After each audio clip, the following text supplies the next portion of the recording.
नमस्कार, आप देख रहे हैं बाबा राष्ट्रीय न्यूज समय के साथ। बांग्लादेश पर बहुत बड़ा हमला हुआ है। बांग्लादेश की 2007 किलोमीटर सीमा पर पूरी तरह से कब्जा कर लिया गया है। यहां तक दावे किए जा रहे हैं कि बांग्लादेश के टेक्नोलॉजी पर भी कब्जा कर लिया गया है। बांग्लादेश भारत को धमकी देने में व्यस्त था, लेकिन म्यांमार की एक विद्रोही संगठन ने बांग्लादेश की सीमा पर ही कब्जा कर लिया है। ये विद्रोही संगठन बांग्लादेश पर जबरदस्त हमले कर रहा है। हमले इतनी भीषण है कि बांग्लादेश की सेना म्यांमार बॉर्डर से भाग गई है। म्यांमार के विद्रोही संगठन अरकान आर्मी ने बांग्लादेश में घुसकर हमले किए हैं। अरकान आर्मी रोहिंग्या मुसलमान और बांग्लादेशी मुसलमान पर ड्रोन से हमले कर रही है। कई लोगों का तो यहां तक कहना है कि अरकान आर्मी भारत को खुश करने के लिए बांग्लादेश के टुकड़े करना चाहती है, क्योंकि अरकान आर्मी चाहती है कि भारत अपना कलादान प्रोजेक्ट पूरा करें। अब इस दावे में कितनी सच्चाई है, उस पर चर्चा करेंगे, लेकिन पहले आपको बताएंगे कि कलादान प्रोजेक्ट क्या है। अरकान आर्मी बांग्लादेश की सीमा पर कब्जा करके क्यों बैठ गई है, पूरी जानकारी क्या है, इसके बारे में विस्तार से बताएंगे। आप हमारा वीडियो चैनल पर पहली बार देख रहे हैं तो चैनल को सब्सक्राइब करना ना भूलें और वीडियो को लाइक करके अपने साथियों के साथ शेयर करें। दरअसल बांग्लादेश दो देशों के साथ बॉर्डर शेयर करता है। बांग्लादेश के तीन तरफ भारत है, एक तरफ म्यांमार का इलाका बांग्लादेश से लगता है। अब बांग्लादेश के खिलाफ प्रखंड स्टेट में अरकाना आर्मी आकर खड़ी हो गई है। पिछले कुछ दिनों से अरकान आर्मी बांग्लादेश पर ताबड़तोड़ हमले कर रही है। आप जानते ही हैं कि म्यांमार में गृह युद्ध चल रहा है। म्यांमार के अलग अलग इलाकों पर अलग अलग विद्रोही संगठनों का कब्जा है।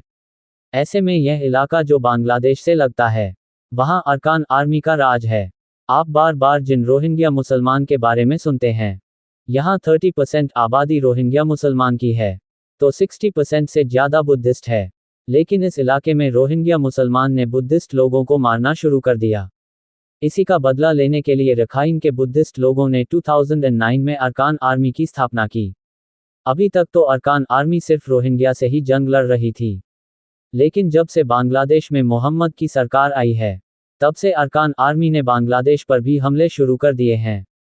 अरकान आर्मी का मानना है कि बांग्लादेश में मोहम्मद यूनुस की सरकार आने की वजह से रोहिंग्या मजबूत हो सकते हैं।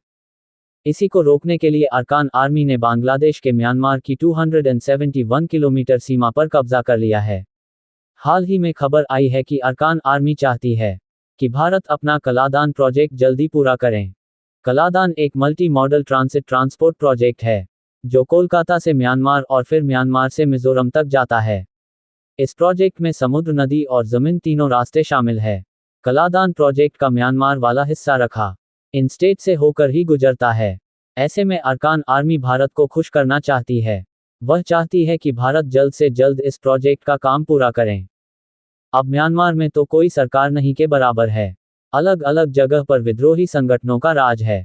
अरकान आर्मी कर रही है बंगाल की खाड़ी में स्थित सेंट मार्टिन आयरलैंड का महत्व हमेशा से विवादों का केंद्र रहा है।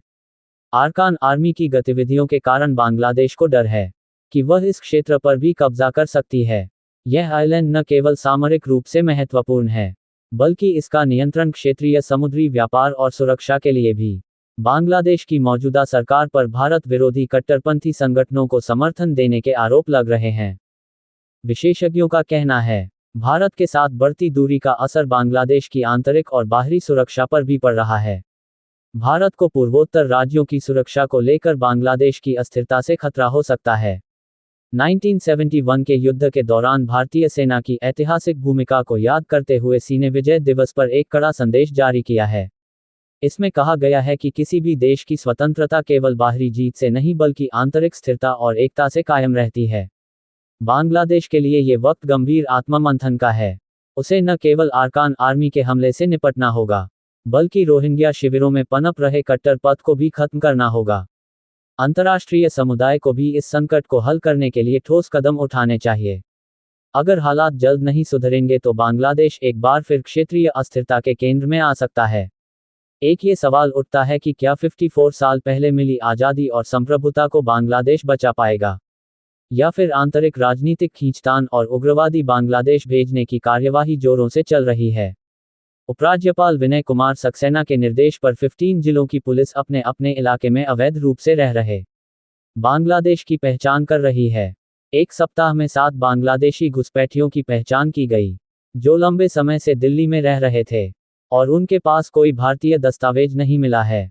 इनमें से 6 घुसपैठियों को बांग्लादेश भेज दिया गया है, जबकि एक बांग्लादेशी को में हिरासत में रखा गया है, जिसे जल्द भेजा जाएगा। पुलिस अधिकारी का कहना है कि डेरी जामयांगर, शाहीनबाग, जयपुर, ओखला, संगम विहार, गोविंदपुरी, नूरनगर, शास्त्री पार्क आदि इलाका बांग्लादेशी नागरिकों का हॉटस्पॉट माना जाता है। जिन बांग्लादेशियों ने अवैध तरीके से आधार, वोटर और पैन कार्ड बनवा लिए हैं, उनकी सूची तैयार की जा रही है और यह जानने की कोशिश की जा रही है कि वह कौन से वर्ष में दिल्ली आए थे और कब कैसे उनके भारतीय दस्तावेज बने। अधिकारी ने बताया कि उनकी तस्वीरें शामिल करने का निर्देश दिया गया है। जिन बांग्लादेशी नागरिकों ने फर्जी तरीके से आधार, पैन और वोटर कार्ड बनवा लिए हैं, उन्हें वापस बांग्लादेश भेजने के लिए उनके गृह क्षेत्र में जाकर जानकारी प्राप्त करनी होगा। इसके बाद ही उनके भारतीय दस्तावेज को रद्द किया जा सकेगा। ये एक लंबी प्रक्रिया होगी। अब तक हजारों बांग्लादेशी नागरिकों की सूची तैयार की गई है, जिनके पास भारतीय दस्तावेज पाए गए हैं। पुलिस अधिकारी का कहना है कि वर्ष 2003 से अवैध रूप से रहने वाले बांग्लादेशी नागरिकों को पढ़कर लाल किला एक्सप्रेस और अन्य ट्रेनों से बांग्लादेश भेजा जाता था। उस दौरान कई पुरुषों को तो बांग्लादेश भेज दिया गया, लेकिन महिलाओं और बच्चे को नहीं। ऐसे में कई बांग्लादेशी नागरिकों ने दिल्ली हाई कोर्ट में याचिका दायर कर इस मुद्दे पर न्याय की गुहार लगाई थी। इसके बाद हाई कोर्ट ने केवल पुरुषों को बांग्लादेश भेजने पर रोक लगा दी थी। इससे देश की सुरक्षा को लेकर गंभीर सवाल खड़े कर दिए हैं। प्रदेश के रायबरेली जिले में हजारों फर्जी जन्म प्रमाण पत्र बनाने का मामला उजागर हुआ है। इस घोटाले में बांग्लादेश और पाकिस्तान जैसे दुश्मन देश के नागरिकों को भारत में बसने की साजिश रची गई। जांच में 52,000 से अधिक फर्जी प्रमाण पत्र बरामद हुए हैं।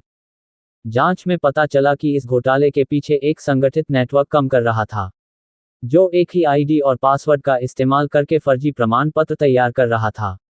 यह नेटवर्क न केवल उत्तर प्रदेश बल्कि बिहार, मध्य प्रदेश, झारखंड, तमिलनाडु, केरल और पंजाब जैसे राज्यों तक फैला हुआ था। इतना ही नहीं, इन प्रमाण पत्रों में बांग्लादेश, पाकिस्तान और नेपाल जैसे देशों के नागरिकों के नाम भी शामिल पाए गए। यह मामला केवल एक घोटाले तक सीमित नहीं है। पैसों की लालच और साजिश भारत की सुरक्षा के लिए गंभीर खतरा है। ये समय है और सुनिश्चित करें भविष्य। और भी ऐसी तरह तरह की न्यूज़ को देखने के लिए हमारे चैनल को लाइक करें, सब्सक्राइब करें और बेल आइकन जरूर क्लिक करें, इससे हमारे आने वाली न्यूज़ की नोटिफिकेशन आप लोगों को सबसे पहले मिले।